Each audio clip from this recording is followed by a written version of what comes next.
More than a promise. It was a profound personal commitment which defined her whole life.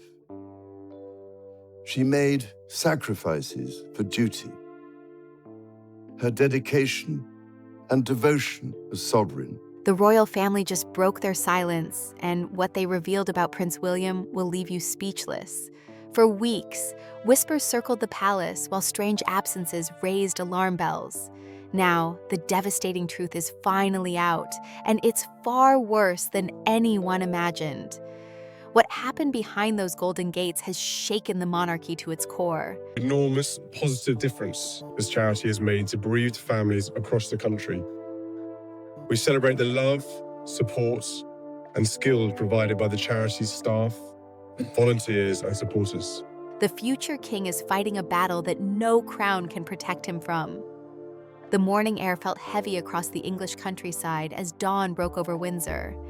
It was the kind of quiet that settles in before something changes, before news travels, and the world starts to react. Inside the ancient walls of Windsor Castle, staff members moved through their routines with a strange sense of unease. Something was different, though no one could quite put their finger on what it was. The castle had stood for nearly 1,000 years, witnessing countless moments of joy and sorrow, triumph and tragedy. Its stone walls had absorbed the echoes of royal births and deaths, celebrations and mournings. But this particular morning carried a weight that even the most seasoned members of the household could feel. Conversations happened in hushed tones. Footsteps seemed quieter than usual. Even the usual bustle of preparing for the day ahead felt muted, as though everyone was moving carefully around something fragile. Outside the main gates, a small group of reporters had gathered earlier than normal. They stood in clusters, cameras ready, notepads in hand, breathing visible puffs into the cold air. These were professionals who had spent years covering royal events, people who knew how to read the signs. And the signs this morning suggested something was coming. There had been no official announcements, no press releases, but certain absences speak louder than words. Prince William had not been seen in public for several days, and in the world of royal watching, even a brief disappearance raises questions. The last time the Prince of Wales had appeared before cameras was at a charity event in central London. Those who attended remembered it clearly. William had arrived on time, dressed impeccably as always, ready to deliver remarks about a cause close to his heart. But something had seemed off. His usual warmth was there, but it appeared to require effort. His smile, while present, did not quite reach his eyes. Midway through his speech, he paused, pressed his fingers to his forehead, and stepped back from the microphone. A moment later, with a quiet apology to the audience, he had left the stage. The palace had released a brief statement later that day, explaining that the prince was feeling unwell and needed rest. Such statements are common enough. Members of the royal family are human after all, subject to the same ailments as anyone else. A stomach bug, a headache, exhaustion from a packed schedule. These things happen. But as the days passed with no further appearances and no updates, the initial explanation began to feel insufficient. People started to wonder. Catherine, Princess of Wales, had been spotted leaving Windsor Castle early one morning, her expression serious, her movements quick. She had climbed into a waiting car without acknowledging the small crowd that had formed. No wave, no smile, none of the grace and composure she typically showed in public.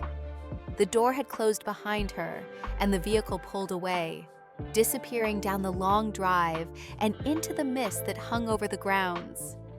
Inside the castle, the Wales children had been kept home from school. Prince George, Princess Charlotte, and young Prince Louis were used to a certain routine, a balance between royal life and normal childhood activities. School was part of that normalcy, a place where they could be students rather than princes and princesses. When that routine was disrupted, it meant something significant was happening. The royal nanny had done her best to keep them occupied and calm, but children have a way of sensing when adults are worried. They asked questions that were difficult to answer without causing alarm. King Charles had arrived at Windsor from London, his schedule suddenly cleared of official engagements. For a monarch who took his duties seriously, who had spent his entire life preparing for and then fulfilling the role of king, to step back from public commitments suggested urgency. He moved through the castle with purpose, his face drawn, his usual measured pace replaced by something closer to haste. The staff noticed everything. They always did. Years of service had taught them to read the mood of the household, to understand what was needed without being told. Now they saw worry etched into familiar faces. They heard phone calls being made behind closed doors, voices kept low but urgent. They watched as members of the family gathered, as plans were rearranged, as the machinery of royal life shifted into a different mode entirely. Queen Camilla sat in one of the castle's private rooms, a cup of tea growing cold on the table beside her. She stared out the window at the gardens below, their autumn colors muted under gray skies. Her husband sat across from her, and between them stretched a silence filled with unspoken concerns. They had both lived long enough to know that life does not always follow the plan, that even the most carefully constructed schedules and duties can be upended by circumstances beyond anyone's control. The question on everyone's mind was simple but impossible to answer with certainty. What was happening with Prince William? The lack of information created a vacuum that worry rushed to fill. In the absence of facts, people imagined scenarios, each one feeding the growing sense that this was more than a simple illness. The prince was young, healthy, active. He had responsibilities, 3 young children who needed him, a nation that looked to him as the future of the monarchy. For him to vanish from public view, for the palace to remain so carefully silent, suggested something serious. By late morning, word had begun to spread beyond the immediate circle of family and staff.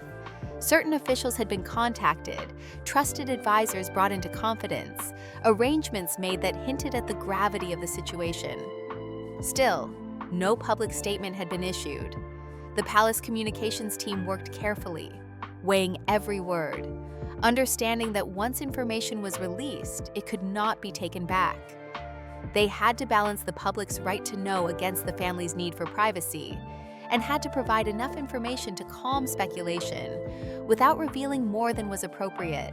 The media presence outside the gates grew steadily throughout the day. More cameras arrived, more reporters took up positions, all of them waiting for something to happen. News organizations began to run stories noting the prince's absence, the unusual gathering of family members at Windsor, the cleared schedules and canceled appearances. They were careful in their wording, avoiding speculation, while acknowledging the obvious questions. The British press, often aggressive in pursuit of royal stories, showed unusual restraint. Perhaps they sensed that this situation called for a different approach, that whatever was unfolding deserved to be handled with care. Inside Windsor Castle, Catherine moved through the corridors with quiet determination. She had always been a stabilizing presence, someone who understood both the weight of royal duty and the importance of family. Now those 2 aspects of her life were pulling in the same direction. She checked on her children, spoke with staff, conferred with the king, all while carrying her own private worry. The bond between her and William had always been evident to those who knew them. They were partners in every sense, facing the demands of royal life together, supporting each other through challenges both public and private. Now she faced the possibility of a challenge, unlike any they had encountered before. As afternoon faded toward evening, the castle took on a different character. Lights came on in windows, warm glows against the darkening sky. The reporters outside huddled together for warmth, some drinking coffee from thermoses, others pacing to keep their blood moving. They knew that statements from the palace often came in the late afternoon or early evening. They waited. At precisely 4 o'clock, a figure emerged from the castle, the royal spokesperson, a person whose face had become familiar from countless press briefings over the years, stepped forward to address the assembled media. The crowd fell silent, cameras focused, recording devices were checked one last time. The statement was brief, just a few sentences, carefully chosen, revealing almost nothing while confirming that something significant was indeed happening. The royal family, the spokesperson said, requested privacy as they dealt with a personal matter involving the Prince of Wales. That was all. No details about the nature of the matter, no timeline for when more information might be available, just a request for privacy and understanding. The words hung in the air as the spokesperson turned and walked back into the castle. The journalists looked at each other, processing what they had heard and, more importantly, what they had not heard. A personal matter involving the Prince of Wales. The phrasing was deliberate, professional, and deeply concerning precisely because of what it did not say. As darkness settled over Windsor, the castle remained lit from within, its ancient stones holding whatever secrets unfolded inside. The gathered press began filing their stories, their reports careful and measured, acknowledging the statement while noting its lack of specifics. Across the country and around the world, people who followed the royal family began to hear the news. On social media, speculation began immediately, theories proposed and debated, concern expressed in thousands of messages. But inside the castle, away from cameras and questions and the endless appetite for information, a family dealt with their private reality. Whatever was happening with Prince William, whatever circumstances had brought them all together with such urgency, remained known only to those directly involved. The rest of the world could only wait, hope, and wonder what the morning might bring. The evening had settled into a deeper darkness by the time Prince Harry's plane touched down at Heathrow. He had been in California when the call came, living the life he and Meghan had built far from the protocols and pressures of royal duties. The decision to leave Britain had not been easy, and the years since had been filled with complicated feelings, public statements, and a distance that felt both geographical and emotional. But when the message arrived, when he heard the careful words that told him something was seriously wrong with his brother, none of that mattered anymore. The flight across the Atlantic had given him hours to think, to remember, to worry. He and William had been close once, inseparable in childhood, bonded by shared loss and the unique pressure of growing up royal. They had drifted apart in recent years, their paths diverging in ways that sometimes felt irreparable. There had been disagreements, hurt feelings, things said in interviews and books that could not be unsaid. But beneath all of that remained something fundamental, a connection forged in the years when they only had each other to truly understand what their lives were like. A car was waiting for him at the airport, arranged quietly to avoid the attention that usually followed his visits to Britain. He climbed in, exhausted from travel, but too anxious to feel it fully.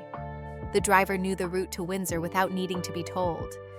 As they moved through the dark countryside, Harry looked out at the passing landscape, familiar and foreign at the same time.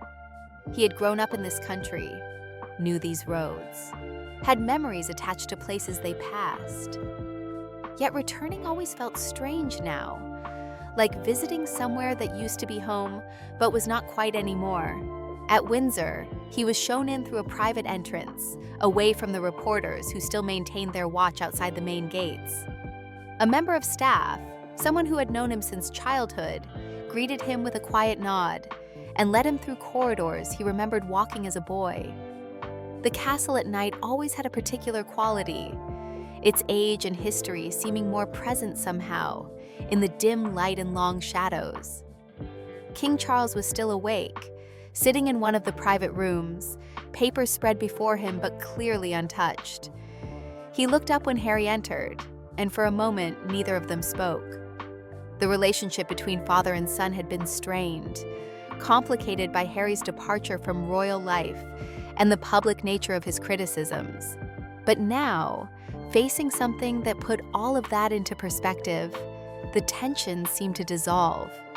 Charles rose and embraced his younger son, a gesture that said more than words could. They sat together, and Charles explained what he knew. William had collapsed several days earlier, suddenly and without warning. He had been rushed to a private hospital where doctors were working to understand what had happened. The initial tests had raised more questions than answers. There were concerns, serious ones, though the full picture remained unclear. Catherine had barely left his side. The children were being shielded as much as possible, told only that their father was unwell and receiving the best care available. Harry listened, his face growing more drawn with each detail. He asked questions that Charles could not fully answer. The medical situation was complex, evolving, not easily summarized. What was clear was that William was in danger, that the family had come together because the situation demanded it, because uncertainty had replaced the usual rhythms of royal life with something far more frightening. Queen Camilla joined them after a while, her presence adding a steadying influence.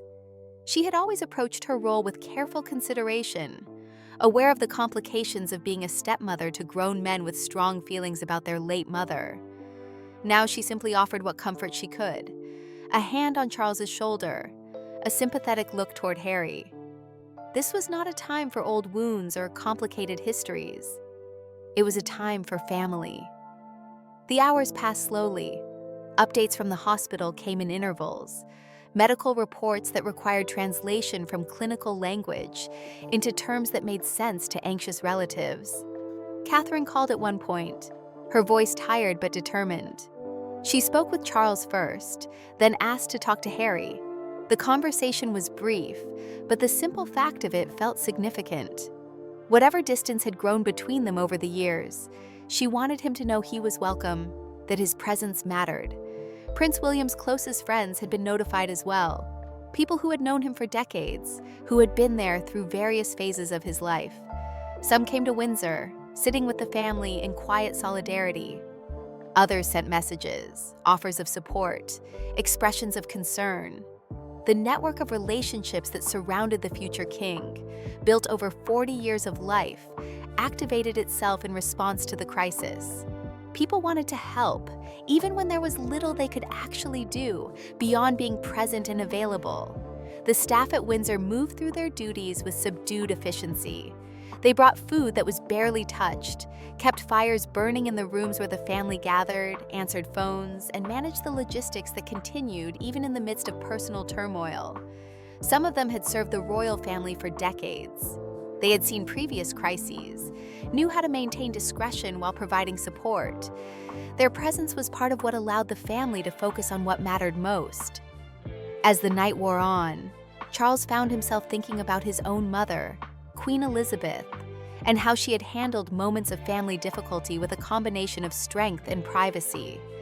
She had understood the balance between public duty and personal feeling, and had navigated countless situations where the two intersected.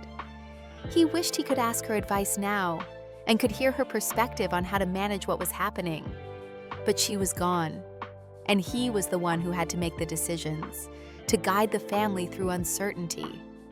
Harry sat alone for a while in one of the castle's libraries, surrounded by shelves of books that chronicled centuries of history. He thought about his brother, about the years they had shared and the years they had lost. There were things he wished he had said differently, moments he would change if he could. But regret was a luxury for easier times. Right now, all that mattered was that William recovered, that he had the chance to be there for his children, to fulfill the role he had been preparing for his entire life. The distance between Windsor and the hospital felt both small and vast. It was less than an hour's drive, a journey that could be made quickly if needed. Yet the separation meant that the family at Windsor existed in a state of waiting, dependent on phone calls and messages for information, unable to see for themselves what was happening.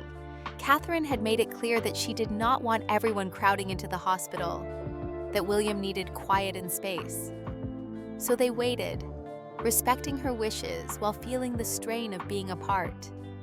In the early hours of the morning, when the castle was at its quietest, Charles walked through the halls, unable to sleep. He passed portraits of previous monarchs, men and women who had carried the weight of the crown through their own challenges and crises. The continuity of the monarchy was something he had always taken seriously, the sense of being part of a chain stretching back through generations. Now that chain felt fragile, threatened by circumstances that medical science was still working to understand. He found himself in the room where his mother had spent so much time, a space that still carried traces of her presence. He sat in her chair, looking out at the ground she had loved, and allowed himself a moment of vulnerability that he could not show to others. The responsibility of being king had always been something he anticipated, prepared for, took seriously. But the responsibility of being a father facing the possible loss of a child was something else entirely, something that no amount of preparation could make easier. Dawn came slowly, gray light gradually replacing darkness. The family gathered again, drawn together by the new day and the hope that it might bring better news. Breakfast was laid out but largely ignored. Coffee was consumed in large quantities. The television remained off, as if watching news coverage of their own situation would somehow make it more real, more difficult to bear. A call came from Catherine just after 7. The room fell silent as Charles answered, everyone watching his face for clues about what he was hearing. His expression was difficult to read, a mixture of relief and continued concern. When he hung up, he shared what he had learned. William had made it through the night. The doctors were cautiously optimistic about certain indicators, though they stressed that the situation remained serious. More tests were being conducted. Catherine would call again when she had more information. It was not the news they had hoped for, but it was not the worst news either. In the strange calculus of crisis, that qualified as something to hold on to. The day stretched ahead, another period of waiting, of hoping, of trying to maintain some semblance of normal function, while nothing felt normal at all. Outside, the world continued its usual patterns. People going to work, children going to school, life proceeding as it always did. Inside Windsor Castle, time moved differently, marked not by the clock, but by phone calls and updates, by the slow accumulation of information that might eventually reveal whether the future would look anything like they had imagined. The hospital corridor stretched long and empty in the fluorescent light, its polished floors reflecting the overhead fixtures in a way that made everything seem stark and cold. Catherine sat in a private waiting room, her hands folded in her lap, her eyes fixed on nothing in particular. She had been here for days now, leaving only briefly to check on the children before returning. The staff had offered her a proper room to rest in, but she refused to go far from where William lay. The medical team had been careful with their explanations, using precise language that somehow made things both clearer and more frightening. William's condition was serious but stable, they said. He was receiving the best possible care. They were monitoring him constantly, adjusting treatments as needed, doing everything that modern medicine could offer. But beneath the professional reassurance, Catherine heard what they were not quite saying. They did not know exactly what would happen next. They could not promise her the outcome she desperately needed to hear. Sleep came in brief, uncomfortable intervals, her body too tense to fully relax, even when exhaustion pulled at her. Every few hours, a nurse would come to update her, small pieces of information that she tried to assemble into a complete picture. His vital signs were holding steady. He had shown some response to certain stimuli. The swelling they were concerned about appeared to be stabilizing. She listened carefully to each word, searching for hope in the clinical details. The children called every evening before bed. Catherine stepped into the hallway for these conversations, trying to keep her voice steady and reassuring. They asked when Daddy would be home, whether he was getting better, if they could come visit him. She told them he was receiving excellent care, that the doctors were very good at their jobs, that everyone was doing everything possible to help him get well. She did not tell them how frightened she was, how the uncertainty sat in her chest like a weight that never lightened. King Charles arrived at the hospital on the 3rd day, his presence announced by a subtle increase in security and the quiet efficiency of staff preparing for a royal visit. He came through a private entrance, avoiding the main areas where other patients and their families moved through their own crises. Catherine stood when he entered the waiting room, and they embraced without speaking. Sometimes words were inadequate, and this was one of those times.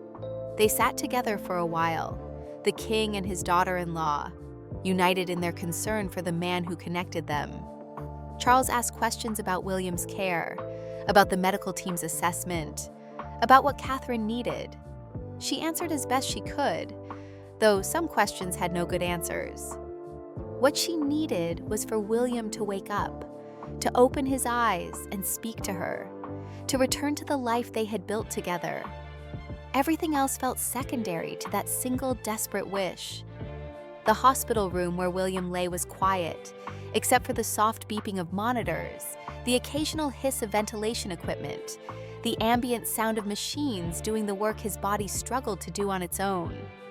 Catherine spent hours sitting beside his bed, holding his hand, talking to him even though he could not respond. She told him about the children, about small moments from their days, about nothing and everything. The nurses had said that patients sometimes could hear even when they appeared unconscious, that familiar voices might provide comfort or even encouragement to fight toward recovery. On the fourth night, Harry arrived at the hospital. Catherine had not expected him, had not known that Charles had reached out to bring him to Britain. When he appeared in the waiting room, she felt something shift inside her. Whatever complications existed in their relationship, whatever distance had grown between them over the years, seeing him there mattered. It meant William was not alone in this, that family was present despite everything else that had happened. Harry asked if he could see his brother. Catherine hesitated, not because she did not want him there, but because seeing William in his current state was difficult even for her, and she had been living with the reality for days. But she nodded and led him down the corridor to the private room where William remained in his uncertain state between presence and absence. The sight of his brother stopped Harry in the doorway. William had always been the healthy one, the active one, the person who seemed to move through life with physical confidence. Seeing him now, surrounded by medical equipment, his face pale against the white pillow, his body still in a way that felt wrong, was almost more than Harry could process.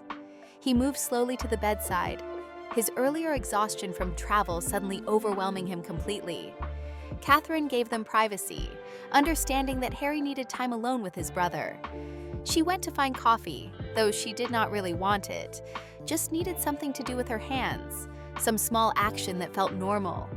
In the hospital cafeteria, she sat at a corner table, surrounded by other people managing their own difficult situations. A woman cried quietly into her phone.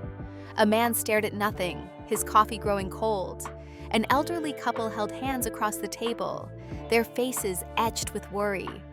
Everyone here was fighting their own battle, carrying their own fear.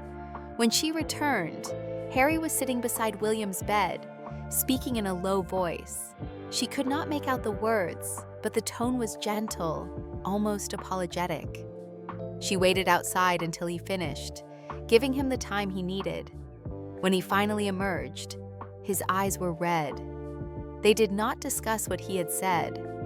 Some conversations were meant to be private, heard only by the person they were intended for, regardless of whether that person could consciously receive them. The vigil continued through another day and night. Charles came and went, managing royal duties that could not be entirely postponed while trying to be present for his son.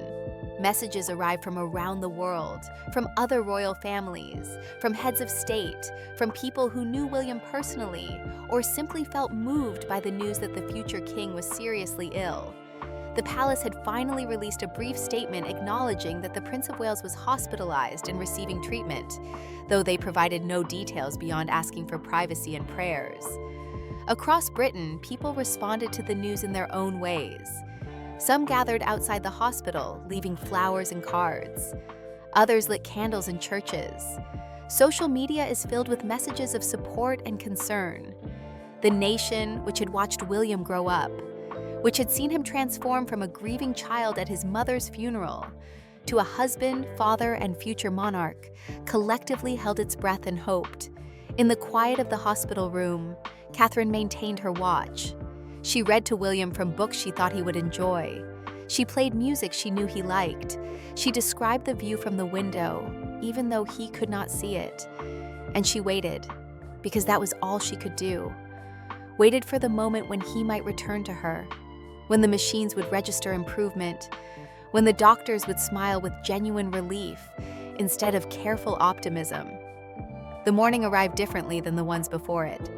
Catherine had dozed briefly in the chair beside William's bed, her hand still resting on his, when she felt something change. It was subtle at first, barely noticeable, but after days of watching for any sign, any indication of improvement, she had become attuned to the smallest shifts. His hand, which had been still for so long, moved slightly under hers. She sat up immediately, her heart suddenly pounding. For a moment, she wondered if she had imagined it, if exhaustion and desperate hope had created something that was not really there. But then it happened again. A faint pressure against her palm, deliberate and unmistakable. She pressed the call button for the nurse, her eyes never leaving William's face, watching for any other sign that he might be coming back to them. The medical team arrived quickly, their practiced efficiency a contrast to Catherine's barely contained emotion. They checked monitors, examined responses, spoke to each other in quiet professional tones, while she stood back, giving them room to work but unable to move far from the bed. After what felt like an eternity, but was probably only minutes, the doctor turned to her with an expression she had not seen before. Cautious optimism real this time, not just the careful encouragement they had been offering for days. William was showing signs of consciousness. It was early yet, the doctor explained, and they needed to remain watchful. But the indicators were moving in the right direction. His brain activity had increased. He was responding to stimuli. These were significant developments, the kind they had been hoping to see. Catherine felt tears running down her face before she even realized she was crying, relief washing over her so powerfully that her legs felt weak. She called Charles first, her voice shaking as she delivered the news. She could hear the emotion in his response, the king allowing himself a moment of vulnerability before composing himself. He would come to the hospital immediately. She should call him if anything else changed. He was grateful, so grateful for this news. After they hung up, Catherine returned to William's bedside, taking his hand again, speaking softly to him, encouraging him to keep fighting, to come back to her and the children. Over the next hours, William's improvement continued in small increments. His eyes moved beneath closed lids. His breathing became more regular, less dependent on the machines. The doctors reduced some medications, allowing his body to take over functions it had been unable to manage before. Catherine watched it all, afraid to hope too much, but unable to stop herself from imagining what it would mean if he truly recovered. When his eyes finally opened, it was late afternoon. The room was quiet, just Catherine and a nurse who was checking one of the monitors. William's gaze was unfocused at first, confused, trying to make sense of where he was and what had happened. Catherine moved closer, speaking his name gently, letting him orient himself without overwhelming him. Recognition flickered across his face when he saw her, and though he could not speak yet, could not do much more than look at her. It was enough. He was there. He was aware. He had come back. The medical team was pleased but cautious. Recovery from what William had experienced would take time. There would be more tests, continued monitoring, rehabilitation to regain strength and function. But the critical danger appeared to have passed. They used words like remarkable and fortunate, acknowledging that the outcome could have been very different. Catherine barely heard the details. All that mattered was that William was awake, that he knew her, that the future they had feared losing was still possible. Charles arrived to find his son conscious for the first time in days. The moment between father and son was private, the king requesting a few minutes alone with William. When he emerged, his composure had cracks in it, evidence of emotion he rarely showed publicly. He squeezed Catherine's hand, told her that the family owed her an enormous debt for her steadfast presence, for never giving up, for maintaining faith when the situation seemed darkest. Harry came later that evening, his relief evident despite the complicated feelings that surely accompanied it. Whatever tensions existed between the brothers, whatever words had been said or left unsaid over the years, None of it seemed to matter in the face of William's recovery. They spoke briefly, William's voice still weak but growing stronger. And when Harry left the room, he looked lighter somehow, as though a weight he had been carrying had been lifted. The palace released a statement that evening, brief but filled with gratitude. The Prince of Wales was awake and recovering. The family thanked everyone for their prayers and support during what they described as a difficult time. Across the country and around the world, the news was met with celebration. Church bells rang in small villages and large cities. Messages of joy flooded social media. People who had been holding vigils outside the hospital embraced and cried with relief. Inside the hospital room, Catherine sat beside William as darkness fell outside the window. He was sleeping now, real sleep rather than unconsciousness, his body beginning the long process of healing. She watched him breathe, watched the steady rise and fall of his chest, and allowed herself to finally believe that they would get through this. The road ahead would not be easy. There would be recovery and adjustment, challenges to face and obstacles to overcome. But they would face them together, the way they always had, and that made everything else manageable. The morning would bring new beginnings, a return to life that had been paused in fear and uncertainty. But for now, in the quiet of the hospital room, with William resting peacefully beside her, Catherine simply sat in gratitude for the gift of more time, more moments, more of the life they had built and would continue building together.